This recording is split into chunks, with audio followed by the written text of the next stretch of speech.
प्यारे बच्चों, आप हैं गुरु नितेश के साथ और देख रहे हैं अपना चैनल गुरु नितेश 01।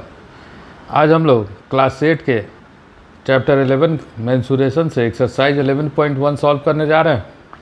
11.1 का पहला क्वेश्चन है, a square and a rectangular field with measurements as given in the figures. यहाँ ए और बी करके दो फिगर दिया हुआ है। इसमें ये एक स्क्वायर है जिसमें ईच साइड 60 मीटर दिया हुआ है और दूसरा एक रेक्टेंगल है जिसका लेंथ 80 मीटर दिया हुआ है। कहता है इन दोनों फिगर का पेरीमीटर से, तो स्क्वायर का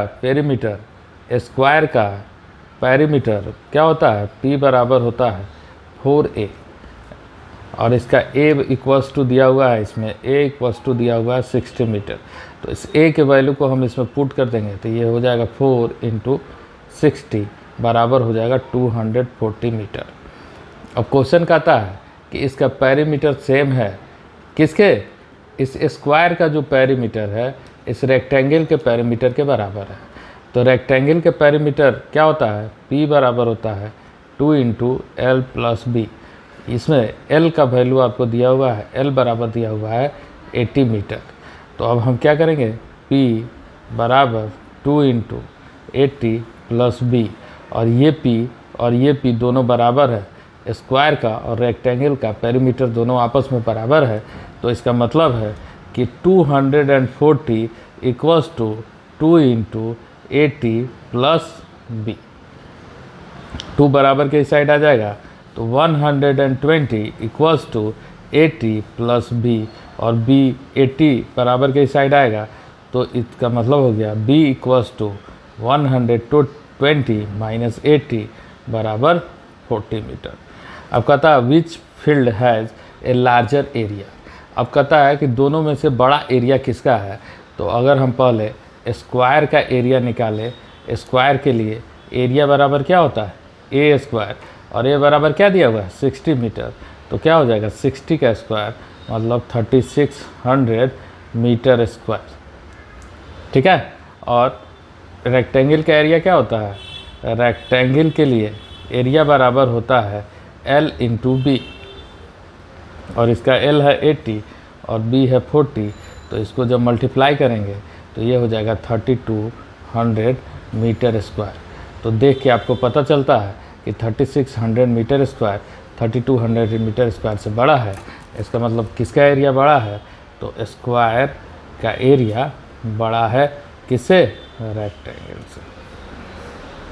तो ये था आपका पहला। क्वेश्चन नंबर 2 सॉल्व करेंगे।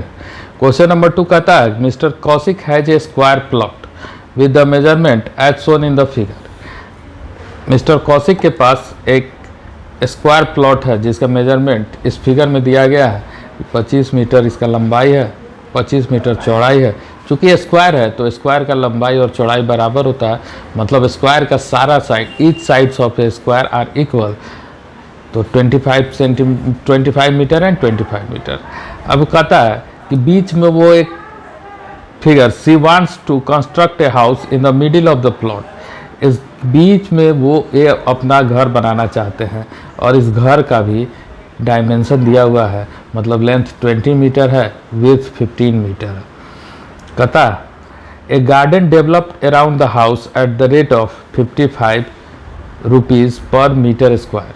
और इसके चारों तरफ वो गार्डन को डेवलप करना चाहते हैं घर को छोड़ के, जिसमें 55 रुपया प्रति मीटर स्क्वायर के दर से कुल कितना खर्च होगा ये आपको बताना है। तो इसके लिए हम लोग क्या करेंगे कि सबसे पहले इस पूरे प्लॉट का, ठीक है, प्लॉट में क्या करेंगे, एरिया निकालेंगे। एरिया बराबर क्या होगा A स्क्वायर, चूँकि ये स्क्वायर प्लॉट है। ए क्या दिया हुआ है 25, तो 25 मीटर का स्क्वायर, तो ये हो जाएगा 625 मीटर स्क्वायर। 25 का स्क्वायर होता है 625, n5 का स्क्वायर होता है n × n + 1 और आखिर में 25। तो 25 का स्क्वायर हो जाएगा 2 × 3, आखिर में 25, तो 625, ठीक है। ये हम बहुत बार आपको वीडियो में बताते रहते हैं ये सारे चीज़ें, ठीक है। आगे कहता है कि अब इसमें जो घर बनाना है तो घर का डायमेंशन है, तो घर क्या है, रेक्टेंगुलर है, तो हाउस का एरिया ऑफ हाउस बराबर L इंटू बी, और लेंथ कितना है 20 मीटर इंटू 15 मीटर, तो ये कितना हो जाएगा 300 मीटर स्क्वायर। तो गार्डन के लिए कितना एरिया बचेगा, area of garden equals to area of plot minus area of house. तो एरिया ऑफ प्लॉट है 625 मीटर स्क्वायर माइनस प्लॉट है 300 मीटर स्क्वायर, तो ये हो जाएगा कितना आएगा 325 मीटर स्क्वायर। अब क्वेश्चन कहता है कि पर मीटर स्क्वायर का खर्च है 55 रुपीज़, ठीक है, तो 1 मीटर स्क्वायर का कॉस्ट जो है वह है 55 रुपीज़, ठीक है। तो 325 मीटर स्क्वायर के लिए कितना खर्च होगा, तो 55 रुपीज़ इंटू 325 मीटर स्क्वायर, तो इसको मल्टीप्लाई कर देंगे हम लोग, 325 को 55 से मल्टीप्लाई कर देंगे, 5 5 जा 25, 5 2 जा 10 प्लस 2 12, 5 3 जा 15 प्लस 1 16, तो ये भी आ जाएगा 1625, इसको ऐड कर लेंगे 17875, तो ये आंसर आ जाएगा 17875 रुपीज़, ये इसका आंसर हो जाएगा। 3 कहता है a shape of a garden is a rectangular in the middle and the semi circular at the ends as shown in the diagram. ये डायग्राम दिया हुआ है जिसमें ये पूरा 20 मीटर है, ये कहता है कि ये बीच में रेक्टेंगुलर है, ये एक रेक्टेंगल है और दोनों साइड से ये सर्कुलर है, जैसा कि फिगर में दिखाया जा रहा है। Find the area and perimeter of the garden. इस गार्डन का एरिया और इस गार्डन का पेरीमीटर निकालना है। कहता length of the rectangle is 20 minus 3.5 plus 3.5, मतलब इस रेक्टेंगल का लेंथ जो है वह है 13 मीटर, जो कि आपके क्वेश्चन में दिया हुआ है। अब हमको एरिया निकालना है, तो एरिया निकालने के लिए इस पार्ट का एरिया प्लस इस पार्ट का एरिया प्लस इस पार्ट का एरिया, तीनों का एरिया अगर हम ऐड कर देंगे तो हमको टोटल एरिया मिल जाएगा। अब इस चीज़ को समझिए, ये जो सर्कुलर पार्ट है दोनों इक्वल है और दोनों सेमी सर्किल है, और एक ही सर्किल को अगर हम 2 हिस्सा में बांटते तो एक हिस्सा इस तरफ है और दूसरा हिस्सा इस तरफ है, तो ये तो कंप्लीट एक ही सर्किल है, तो हम इसके लिए बार बार क्यों मेहनत करेंगे, हम पूरे सर्किल का एरिया निकाल लेंगे। हम दोनों में से कोई मेथड आप यूज कर सकते हैं। अब हमको अगर area of garden equals to area of rectangle plus area of circle, तो एरिया ऑफ रेक्टेंगल क्या हो जाएगा, ये 13 into 7 length into breadth, area of rectangle होता है L इंटू बी, और एरिया ऑफ सर्किल क्या होता है पाई आर स्क्वायर, ठीक है। तो इसको हम पहले लिख ही लेते हैं, L into B plus pi R square. तो L कितना है 13, B कितना है 7, प्लस पाई का वैल्यू होता है 22/7, ठीक है। और यहाँ R ये क्या है, ये पूरा डायमीटर दिया हुआ है 7 मीटर, तो इसका जो रेडियस होगा वो आधा हो जाएगा पाई आर स्क्वायर, क्यों D इक्वल्स टू होता है 2R, तो R इक्वल्स टू हो जाएगा D/2, ठीक है। तो ये इसको हम निकाल लेंगे, 13 7 जा 91 प्लस 22/7 इंटू 7/2 इंटू 7/2, इसको इससे कैंसिल आउट कर लेते हैं, तो हमारा ये हो जाएगा 91 प्लस 7 2 जा 14, 7 2 जा 14 115/4, तो ये अभी और कैंसिल हो जाएगा, 91 प्लस 77/2, इसको ऐड कर लेंगे हम लोग 182 प्लस 77/2, तो ये हो जाएगा 9, 7 7 14 1 15 और 1 1 259 अपॉन 2 मीटर स्क्वायर, ये इसका एरिया हो जाएगा। अगर इसको हम लोग डेसिमल में निकालना चाहें तो ये हो जाएगा 129.5 मीटर स्क्वायर, इसका एरिया हो जाएगा। 259 को हम 2 से डिवाइड कर देंगे, 2 1 जा 2 कैंसिल, 5 2 2 जा 4, 1 9 9 2 जा 18, 1 डेसिमल 0 2 5 जा 10, ये हो जाएगा, कैंसिल हो जाएगा। तो ये क्या आ जाएगा 129.5 मीटर स्क्वायर। अब पेरीमीटर की बात करते हैं हम लोग, पेरीमीटर की बात करते हैं। पेरीमीटर का मतलब होता है कि चारों तरफ का बाउंड्री। पेरीमीटर का मतलब होता है चारों तरफ का बाउंड्री। अब देखिए यही फिगर है, क्वेश्चन में यही फिगर दिया हुआ है। तो चारों तरफ के बाउंड्री के लिए इन दोनों लाइन का कोई ज़रूरत हमको नहीं है, क्योंकि ये बीच का लाइन है, ना कि ये चारों तरफ के बाउंड्री में आता है। तो अब समझिए कि इसका बाउंड्री, जब हम इसका चारों तरफ का बाउंड्री निकालेंगे तो हमको जो यहाँ से ये रेक्टेंगुलर है, ये जो रेक्टेंगुलर है ये 13 और ये 13 को ऐड करना होगा। और पहले ही आपको बताया है इन दोनों को जोड़ देंगे तो यह एक सर्किल है, तो एक सर्किल का पूरा सरकमफेरेंस और ये 13 प्लस 13, ये दोनों को हम अगर ऐड कर देंगे तो हमारा पूरा पेरीमीटर आ जाएगा। तो इस पार्टिकुलर शेप के लिए पेरीमीटर जो होगा वो होगा 13 प्लस 2 पाई आर। तो ये क्या हो जाएगा 26 प्लस 2 इंटू 22/7 और आर का वैल्यू 7/2। 2 से 2 कैंसिल हो गया, 7 से 7 कैंसिल हो गया, तो ये हो जाएगा 26 मीटर प्लस 22 मीटर, तो ये हो जाएगा 48 मीटर। ये इसका पेरीमीटर हो जाएगा। ये गलती क्यों एकदम से नहीं करें कि आप इस रेक्टेंगल का पेरीमीटर निकालें, फिर इस सेमी सर्किल का पेरीमीटर निकालें, फिर इस सेमी सर्किल का पेरीमीटर निकालें और सबको आपस में जोड़ें।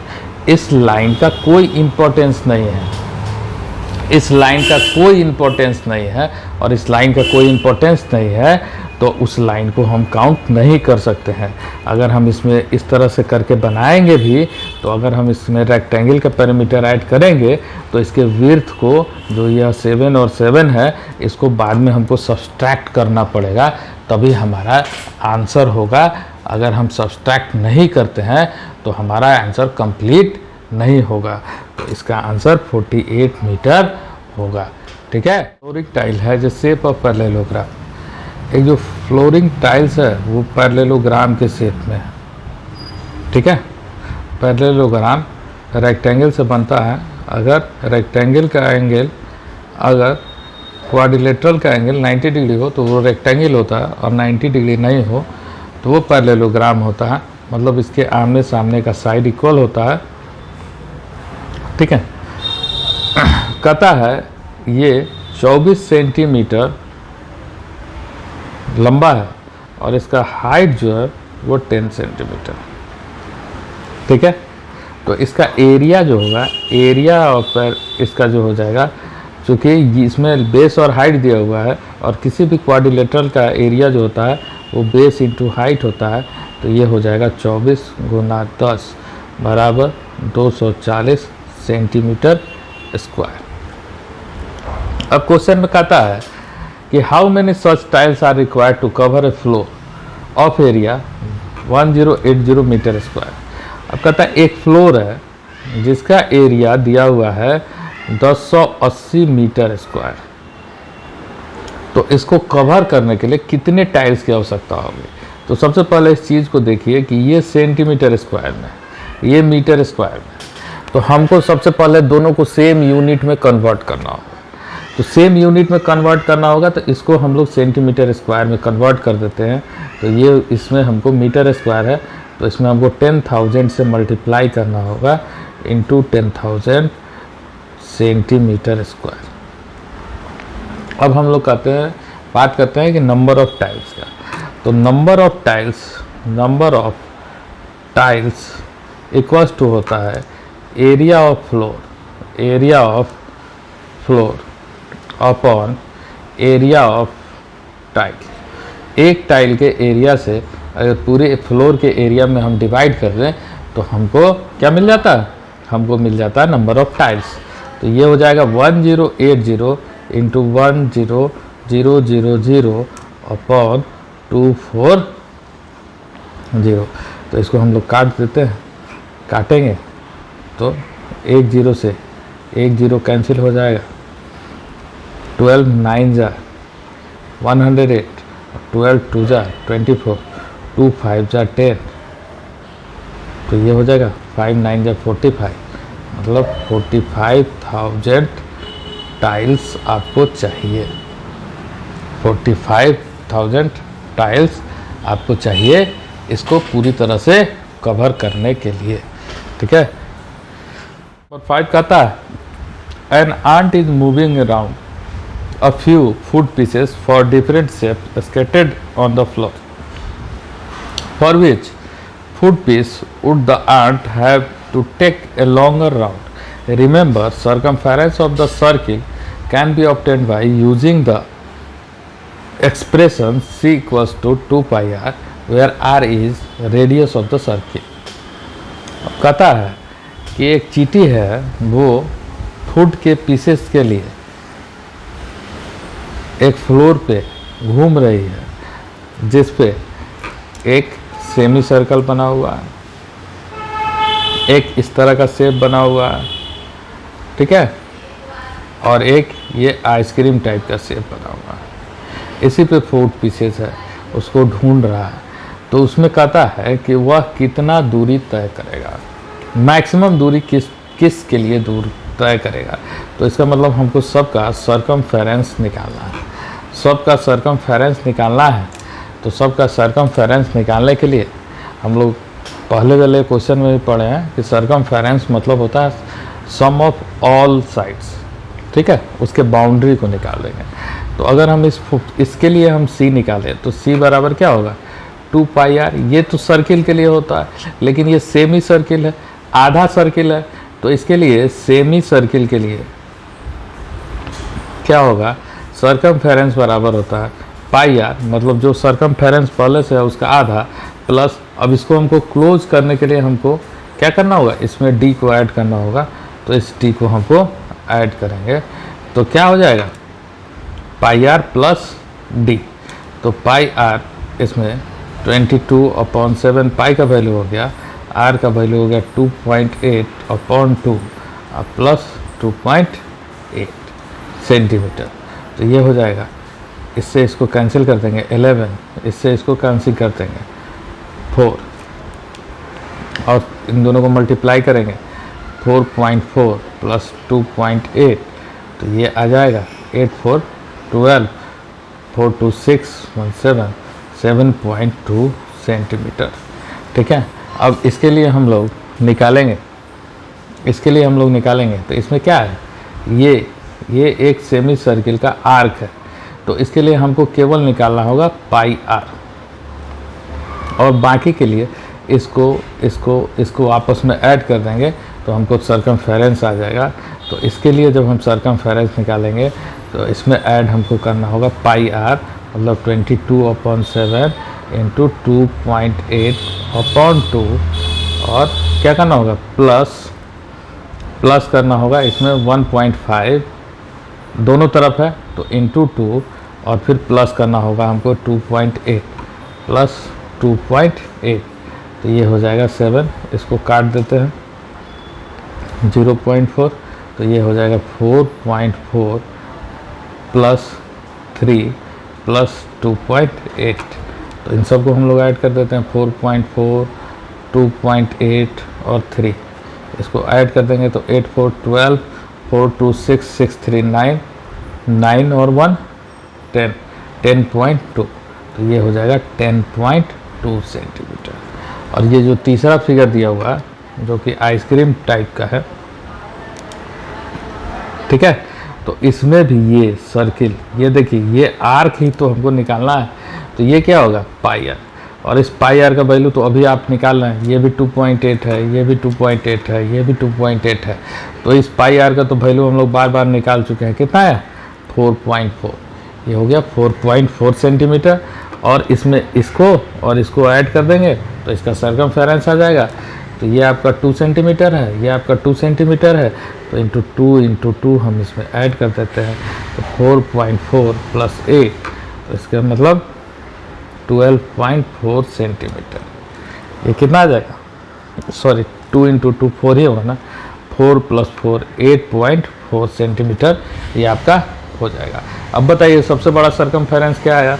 इसका सरकमफेरेंस आया 7.2 सेंटीमीटर, इसका सरकमफेरेंस आया आपको 10.2 सेंटीमीटर, और इसका सरकमफेरेंस आया आपको 8.4 सेंटीमीटर। तो आपसे पूछ रहा है सबसे बड़ा सबसे लंबा राउंड किसका होगा, तो ऑब्वियस है इस बी का सबसे लंबा राउंड होगा। ये ए है, ये बी है, ये सी है, तो इस बी का सबसे लंबा राउंड होगा। तो आंसर क्या हो जाएगा, ant have take a longer route, तो उसके लिए होगा बी के लिए होगा, बी हमारा आंसर हो जाएगा। ठीक है, उम्मीद है आपको ये वीडियो समझ में आया होगा, ये क्वेश्चन समझ में आया होगा। फिर हम लोग अगले एक्सरसाइज में बात करेंगे। Thank you.